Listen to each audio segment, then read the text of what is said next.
Why are US presidents so freaking tall? What states were most presidents born in? Who won the most popular and electoral college votes? How does impeachment work and which presidents got impeached? Who was the one president who married while in office? Hi everyone and welcome to Planetary Matters. We have now come to the second part of our video about past US presidents, from George Washington to Joe Biden and Trump. If you didn't watch the first part, please find it linked on screen and in the description below. As I promised you in part 1, we will start part 2 with an existential question. Does size, or more specifically height, matter if you want to be the president? In this chart, we can see the height of all US presidents in chronological order of their presidencies. Presidents above the average height get dark blue bars, the ones below get red bars, and the ones having the average height get a shade of gray. The shortest US president was James Madison at 5'4" or 163 centimeters, and the tallest Abraham Lincoln at 6'4" or 193 centimeters. Presidents seem to have grown taller over time, with the average height of the first 34 presidents up until Eisenhower having been 5'10" or 178 centimeters, and that of the next 12 since JFK, 6'1" or 185 centimeters. If we compare this to the average male height in the US of 5'9" or 175 centimeters, we have to walk back more than 100 years, all the way to William McKinley, president number 25, to find a president with a below average height. Overall, there were 32 presidents above the current height average, 11 below the average, most of them in the 19th century, when the average male height was also significantly lower, and then 2 presidents had the exact average height. One theory is that since TV pre-election debates started to be held, the taller candidate has had an edge over their opponent. There may be some truth to this, as in the 16 elections since 1960, the taller candidate won 11 times, including Trump's 2024 win, the shorter won 5 times, and 1 time we had a tie. Barack Obama and Mitt Romney were both 6'1" or 187 centimeters in the 2012 election. And one more presidential physical feature I want to share with you today. The heaviest president was number 27, William Howard Taft, who weighed around 340 pounds or 154 kilograms at his peak, and the story goes, even though likely embellished, that he got stuck in the White House bathtub and then had to have a larger one installed. So there you go. There were 4 presidents assassinated while in office: Abraham Lincoln in 1865, James A. Garfield in 1881, William McKinley in 1901, and JFK in 1963, and 4 other presidents who died in office of natural causes. A pretty creepy fact: 3 of the first 5 presidents died on July 4th, Independence Day, John Adams and Thomas Jefferson both on July 4th, 1826, within hours of each other, and James Monroe 5 years later, on July 4th, 1831. Now, if we do some back-of-the-envelope, very unscientific calculations, it turns out that with 4 out of 45 presidents assassinated, this results in a presidential assassination probability of roughly 9%, which is 1,154 times higher than the average US homicide rate. The Electoral College was established with the signing of the US Constitution on September 17, 1787, and was devised by the Founding Fathers as a compromise between electing the president by a popular vote and election by Congress. The idea being that people should be able to have a say, but also states should have a say, including the less populous ones. Article 2, Section 1 of the Constitution gave each state a number of electors equal to its combined total of senators and representatives in Congress, which is also what we have in place today, with one exception that I'll come to shortly. The system was first used when electing George Washington, and he received all electoral votes in both of his elections, something that no other president has achieved since. In the original rules, electors cast 2 votes for the president, and then the candidate with the most votes became president, while the runner-up became vice president. So unsurprisingly, this didn't work very well, as basically you would have your main rival you fought with over the campaign as your VP, imagine Hillary as Trump's VP, or Trump as Biden's VP, so it was rather quickly modified by the 12th Amendment of 1804, which required the electors to cast separate votes for the president and the VP.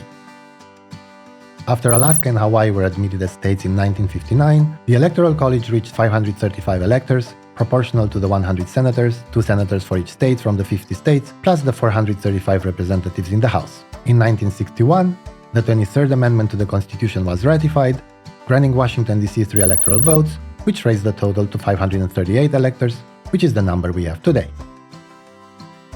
And now, a few voting statistics. The highest number of Electoral College votes received by a candidate was 525 votes for Ronald Reagan in 1984, followed by FDR with 523 votes in 1936, and Richard Nixon with 520 votes in 1972.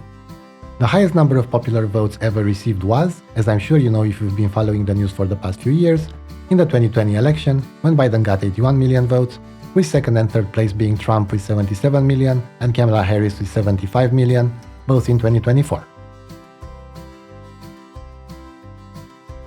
There were 5 instances when the winner of the popular vote lost the general election, 3 in the 19th century, 1824, 1876, and 1888, and 2 in the past 24 years, George W. Bush versus Al Gore in 2000, and Trump versus Hillary in 2016.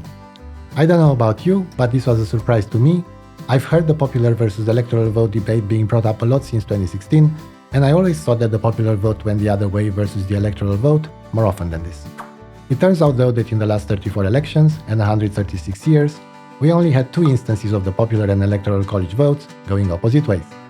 Maybe something to explore further in future episodes. 3 US presidents were impeached by the House: Andrew Johnson in 1868 on charges related to his dismissal of Secretary of War Edwin Stanton, which violated the Tenure of Office Act, acquitted by the Senate. Bill Clinton in 1998. I did not have sexual relations with that woman, Miss Lewinsky.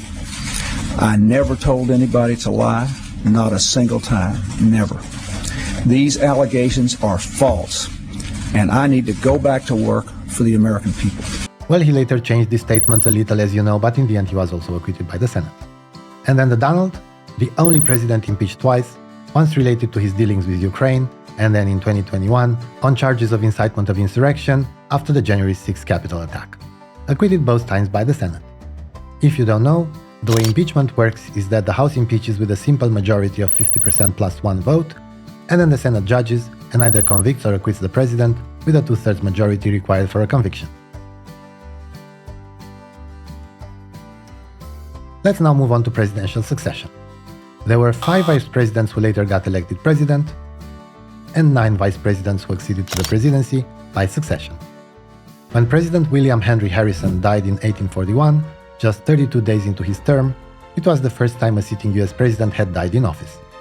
This created uncertainty about the vice president's role upon a president's death. John Tyler was vice president at the time, set a significant precedent by declaring that he would assume the full powers and titles of the presidency rather than just serving in a temporary capacity. Tyler took the presidential oath of office, moved into the White House, and began exercising all presidential duties, insisting on being called president rather than an acting president. This decision, known as the Tyler precedent, established that the vice president would fully assume the office of the presidency, not just the powers, upon the president's death. Though controversial, Congress ultimately accepted Tyler's claim, and his precedent was later codified in the 25th Amendment in 1967, which clarified the line of presidential succession. Another interesting fact is that Gerald Ford was the only US president who was never elected as either vice president or president. He was a congressman when Nixon's VP Spiro Agnew resigned in 1973 due to charges of tax evasion and corruption. Under the 25th Amendment, which allows the president to nominate a new vice president in the event of a vacancy, Richard Nixon then appointed Ford as VP without him having been elected. And then, when 1 year later Nixon resigned on August 9, 1974, due to the Watergate scandal, Ford became the 38th president of the United States without ever having received any electoral votes. The 45 presidents to date were born in 21 states, with 8 presidents having been born in Virginia. I had zero clue about this before, by the way. Let me know in the comments if you knew this. Followed by Ohio with 7 presidents having been born there, and New York with 5. Barack Obama is the only president born outside of the continental United States. There were 2 pairs of father-son presidents, John Adams, president number 2, and John Quincy Adams, number 6, and then George H.W. Bush, number 41, and George W. Bush, number 43. James Buchanan, the 15th president serving from 1857 to 1861, was the only president to have never married, remaining a lifelong bachelor. Grover Cleveland was also a bachelor when he entered the White House, though later married, being the only president who wed while in office. Everyone else was married. 3 presidents had no children, James Madison, James Polk, and James Buchanan, while George Washington had no biological children, but adopted the children of his wife, Martha.